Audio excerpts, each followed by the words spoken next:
Hi friends, ఇప్పుడే డీమార్ట్కి అయితే వెళ్ళి వచ్చామండి. ఏమో కొన్నాం చూడండి. ఎప్పుడన్నా డీమార్ట్కి వెళ్ళినప్పుడు ఒక 500 1000 రూపాయలతో చేసేద్దామని చూస్తాం, కానీ ఇప్పుడు అలాగ అవ్వదండి. నా ఒక 3000 అంటే 4000 అయితే అయిపోతుంది. మీకు ఎప్పుడన్నా అలా జరిగింది లేదా కామెంట్ సెక్షన్లో చెప్పండి. ఏమేమి కొన్నాను చూపిస్తాను చూడండి. పూజ సామాన్లు అయితే అయిపోయాయండి. ఆయిల్ అన్నీ అయిపోయినాయి. ఇక్కడ వచ్చేసి మగ్గు కూడా ఒకటి ఇరిగిపోయింది. సబ్బులు ఇంకా నెక్స్ట్ వచ్చేసి ఇప్పుడు ఇదేదో కొత్తగా తెచ్చామండి బట్టలకి. ఇంతకుముందు వేరేది వాడేవాళ్ళమాట, రెండు వాడేవాళ్ళం. నెక్స్ట్ మా ఆయన సంక్రాంతి కదా, ఇంకా ఇంట్లో 3 షర్ట్లు తీసుకున్నానండి.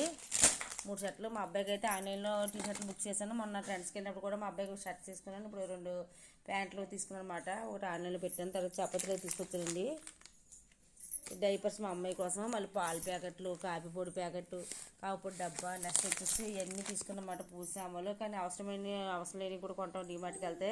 మీరు ఎప్పుడైనా కొనాలో కామెంట్ సెక్షన్ కామెంట్ చేయండి. నేను పెట్టిన ఒక లైక్, నా ఛానల్ చెప్తున్నాను. By bye friends.